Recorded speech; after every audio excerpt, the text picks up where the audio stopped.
seperti maulid, haul Habib-Habib, ziarah kubur wali-wali, tidak mereka sedang bermaksiat sama Allah Subhanahu wa taala. Hadis Bukhari ada, hadis Muslim ada.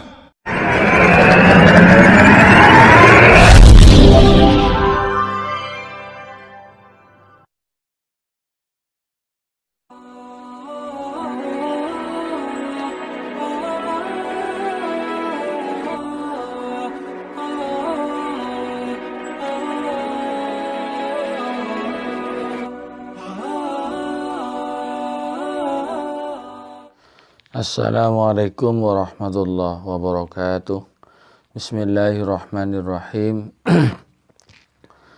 Alhamdulillahi rabbil alamin. Assalatu wassalamu ala asyrafil anbiya wal mursalin Sayyidina Muhammadin wa ala alihi wa sahbihi ajma'in. Asyhadu an la ilaha illallah wa asyhadu anna Muhammadan abduhu wa rasuluh. Wa qala rabbi shrah li sadri wa yassir li amri wa hlul 'uqdatam min lisani yafqahu qawli.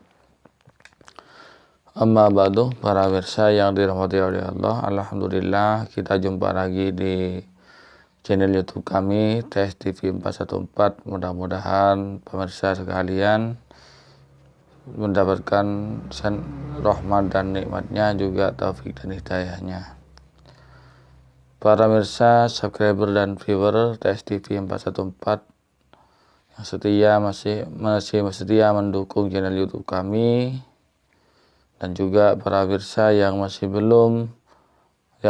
baru menemukan channel kami, baru bergabung di channel kami, selamat bergabung. Mudah-mudahan apa yang kami sajikan bermanfaat. Dan mungkin ada yang masih belum subscribe, monggo di subscribe dulu, tekan tanda loncengnya, tanda like-nya atau tanda jempolnya, kemudian tulis komentar di bawah video ini. Para pemirsa yang dirahmati oleh Allah, ya, banyak amalia NU yang maulid, yasinan, tahlilan, maulidan, muslimatan. Terus ada lagi yang sudah memang amaliyah yang rutin yang dilaksanakan, yaitu haul masyayikh, ada haul hawaib, yang mana haul tujuannya itu adalah mendoakan dan mengenang dari almarhum para masyayikh tersebut. Tujuannya agar bisa meneladani apa yang beliau lakukan semasa hidupnya, seperti yang sudah dicontohkan oleh Rasulullah, yaitu Rasulullah itu mengholi Siti Khadijah, sebagaimana tertuang dalam kitab Bukhari. Namun ya biasalah oleh tetangga sebelah, yaitu oleh orang-orang Wahabi ini yang sangat saya tidak setuju, ya. Nah, amalia tersebut dianggap amalia maksiat. Coba kita pikir, ya, masa maulid dikatakan amalia yang maksiat, yang bikin malu. Baca sholawat bikin malu. Di dalam maulid itu kan membaca sejarah Nabi. Ayo kita pikir. Jangan main akal-akalan. Al-Quran, hadis, kalau kita tidak punya akal, mana bisa kita memahami. Kan begitu. Bukan akal-akalan. Bahkan dalam Al-Quran, afala ta'qilun. Kan begitu. Bukan main akal-akalan, memang harus pakai akal. Karena kalau tidak pakai akal, mana bisa memahami Al-Quran dan Sunnah, kan begitu. Baca sholawat, sudah ada sabda Nabi, ada perintah Allah, kok dibilang maksiat? Ayo, yang bilang maksiat mungkin dari saudara-saudara Salafi Wahabi punya dalilnya. Sholawat dianggap maksiat. Mana dalilnya? kemudian membacakan surah sejarah Nabi. Kenapa harus dibacakan? Karena orang awam banyak yang tidak ngerti, sehingga harus dibacakan agar tahu apa saja yang telah dilakukan Nabi dan yang telah dicontohkan Nabi. Ya, ada ya. Di dalam haul juga begitu, ada pembacaan ayat suci Al-Quran. Coba kita pikir, masa sih baca ayat suci Al-Quran itu dibilang maksiat?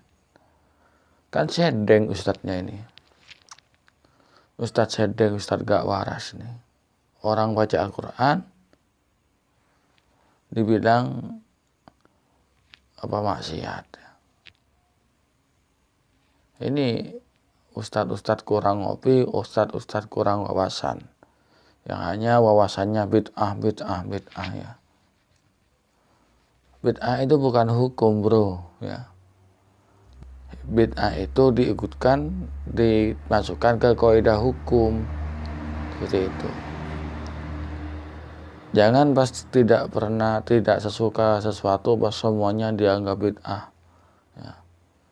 Haul dilewat bid'ah. Haul ini sudah ada dalam kitab Bukhari, itu sudah dijelaskan Nabi ngahoni Khadijah. Para pemirsa yang dirahmati oleh Allah, ini videonya Ustadz yang bilang selawat maulidan dan haul itu bukan hanya bid'ah ya, perbuatan maksiat, bikin malu dan perbuatan maksiat. Kita simak videonya. Amalan-amalan seperti maulid, haul Habib-Habib, ziarah kubur wali-wali tidak malu sama Allah Jalla Jalaluhu. Bukankah gitu mereka sedang bermaksiat sama Allah Subhanahu wa taala? Itu dibilang haul dan maulidan dan haul dibuat dianggap perbuatan maksiat. Maksiatnya dari mana ya? Dalam haul itu membacakan sejarah ulama, sejarah Nabi. Kemudian dia baca sholawat, baca ayat suci Al-Quran, ada tausiah. Yang mana yang maksiat ya? Ayo Ustaz, pikir ulang ya. Ini Ustaz kurang ngopi, Ustaz kurang wawasan. Ini dijelaskan oleh Al-Mukarram Kiai Haji Mustamar, beliau ketua PWNU Jawa Timur. Ini yang sangat gamblang. Mari kita simak videonya. Hadis Bukhari ada, hadis Muslim ada, 370. La in kana yadbahu syata yauma wafati Khadijah. Thumma yaqul idhabu bidhi ila fulanah fa innaha kanat jarata Khadijah. Idhabu bidhi ila fulanah fa innaha kanat sadiqata Khadijah. Wala in kana yukthiru min dzikriha. Walaqad aghdabtuhu yauman faqala laqad kanat kaita wa kaita, dan yang lain-lain. Hadis Bukhari Muslim. Setiap tahun bertepatan hari wafatnya Siti Khadijah, Nabi pasti menyembelih kambing. Dimasak itu kambing, dibagi ke tetangga teman-teman sambil menceritakan riwayatnya Siti Khadijah. Itu namanya haul. Kenapa NO haul? Nabi menghauli Siti Khadijah. Kenapa NO menyembelih kambing? Nabi juga menyembelih kambing. Kenapa NO dalam haul menceritakan riwayatnya yang dihauli? Nabi juga wala ingkana yuksiru min dzikriha. 100% yang diajarkan NO sunnah Rasul. Allahumma shalli ala sayyidina Muhammad. Di dalam berdakwah itu harus ada referensi, jangan asbun, jangan asal bunyi ya. Jadi sebelum ada di depan audien, sebelum menyampaikan ceramah, ya buka-buka dulu kitabnya, buka-buka dulu, cari wawasan dulu, sehingga apa yang disampaikan kepada jamaahnya itu bukan kebohongan. Jadi orang-orang Wahabi ini seperti ini, selalu kebohongan yang disampaikan pada jamaahnya. Nah nanti ya Setelah saya yakin ini ya, di video ini nanti ada murid-muridnya Wahabong ini yang komentar ya.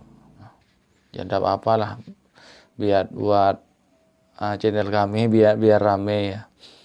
Channel kami biar rame, biar tambah begini ya. Bertausiah di depan jemaah itu harus punya referensi yang cukup ya. Jangan asbun, jangan main bohong. Sebetulnya begini pemirsa yang dirahmati oleh Allah, kita itu berbeda pendapat tidak masalah. Silakan, tidak mau haulan silakan, itu pendapat masing-masing. Tapi tidak perlu menyalah-nyalahkan, menjelek-jelekkan, apalagi menuduh sesat, apalagi mengatakan amalia tersebut dibilang maksiat, dibilang inilah itulah. Itu tidak ada paksaan ya. Mau ikut kholan, monggo silahkan. Yang tidak mau ikut, tidak mau menggunakan kholan, silahkan. Itu hak masing-masing. Kan begitu. Menurut saya bid'ah, iya menurut kalian bid'ah, silahkan. Kalau menurut kalian bid'ah, ya jangan lakukan. Menurut kami tidak, kan begitu. Maulidan itu tidak dicontohkan oleh Nabi. Nabi tidak pernah maulidan. Ya, jangan maulidan, tapi jangan menjelek-jelekan orang yang maulidan. Itu simpel sebetulnya masalahnya ini. Ini sebetulnya masalah yang simpel. Kerjakan amaliyahnya masing-masing. Orang Wahabi kan enggak. Dianya enggak mau mengajak orang lain supaya enggak mau. Itu yang salah. Kita punya imam masing-masing, ulamanya kalian. Silakan ikuti ulamanya kalian. Siapaan itu? Syekh Abdul Wahab, Albani, Ibnu Taimiyah, Ibnu Utsaimin, Ibn Bas, Syekh Shalih Fauzan, ikuti ulamanya sendiri, sudahlah. Tidak usah mengotak-ngatik, tidak usah ikut-ikutan ke ulamanya kami. Apalagi main comot dalil dari imam-imam kami. Kalau tidak mau jangan main comot, sudah. Sendiri-sendiri ya. Cari aman. Itu ya. Cari damai, jangan bikin masalah. Itu lebih enak. Kalau orang Wahabi tidak selalu cari masalah, alasannya menyampaikan kebenaran. Alasannya amar ma'ruf nahi mungkar. Bukan amar ma'ruf nahi mungkar, itu malah mendatangkan kemungkaran. Bagaimana nanti kalau pas orang umat Islam marah, kayak di NTB itu, ustadz siapa yang mobilnya dibakar itu? Ya itu karena ulahnya sendiri. Bukan karena diprovokasi, ulahnya sendiri. Man amila sholihan falinafsihi wa man asa'a 'alaiha. Orang yang melakukan kebaikan, kebaikannya kembali pada dirinya sendiri. Begitu dengan melakukan kejelekan juga akan kembali pada dirinya sendiri. Jadi ayo kita yang rukun. Tidak usah saling menyalahkan. Yang NU sudah biarin, Ahmadiyah NU, jangan diri UI, jangan diri coki. Punya dalil masing-masing, punya ulama masing-masing. Yang Wahabi, yang Salafi ya, maaf kalau tidak mau dipanggil Wahabi sudah. Yang Salafi, silakan kerjakan amaliyah kesalafiannya menurut keyakinan Salafi masih sendiri. Punya ulama sendiri, ya kerjakan amaliyahnya. Jangan kemana-mana, ini kan hendak. Sudah tidak mau pada ulama NU, ulama Aswajah, saya nukil-nukil, saya ngutip-ngutip pendapatnya ini. Ini kan yang tidak beres ini. Jadi saya ngajak kepada kita bersama, khususnya pada saudara-saudara Salafi ini, ayolah jangan bikin masalah. Kita sholatnya kita sama, rukun iman kita sama, Nabi kita sama, jumlah rakaat sholat kita sama. Apain yang mau dipermasalahkan? Kalau yang masalah furu'iyah itu sampai kiamat pun tidak selesai-selesai. Ulama beda pendapat. Para pemirsa TSTV yang dirahmati oleh Allah, hanya ini yang dapat saya sampaikan. Kurang lebihnya mohon maaf. Wabillahi taufiq wal hidayah. Wassalamualaikum warahmatullahi wabarakatuh.